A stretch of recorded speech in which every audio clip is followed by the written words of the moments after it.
ఈ దేవాలయము దేవాదాయ ధర్మాదాయ శాఖ ఆధీనంలోకి వచ్చినప్పటి నుంచి దేవాదాయ ధూపదీప నైవేద్యం కింద అర్చకుడిని అపాయింట్ చేసి అర్చకుడికి ధూపదీప నైవేద్యం కింద దేవాదాయ ధర్మాదాయ శాఖ నడిపిస్తుందండి.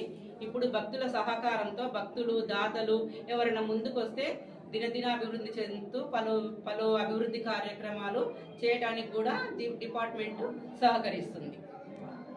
ఈ టెంపుల్ని ఇంకా వెలుగులోకి తీసుకురావాలంటే ఏం చేయాలి?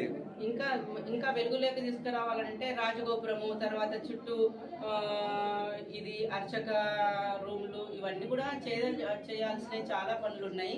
ఎవరైనా దాతలు కానీ భక్తులు కానీ ముందుకు వస్తే సహకారంతో మేము ఇచ్చేసాం.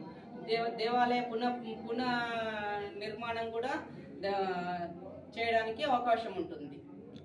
ఇది ఎన్నో వందల సంవత్సరముల కింద రాతి కట్టడం కదండి, అతి పురాతనమైనది, అతి పురాతన కట్టడం కాబట్టి ఇప్పటికీ కూడా రాతి కట్టడం కాబట్టి ఇన్ని సంవత్సరాల నుంచి కూడా ఇది చాలా గట్టిగా ఉంది, బందోబస్తుగా ఉంది. ఇంకా అవకాశం ఉంటే భక్తులు ఎవరైనా డోనర్స్ ముందుకు వస్తే, దాతలు ఎవరైనా ముందుకు రాగలిగితే దేవాలయ పునర్నిర్మాణం కూడా చేయడానికి అవకాశం ఉంది.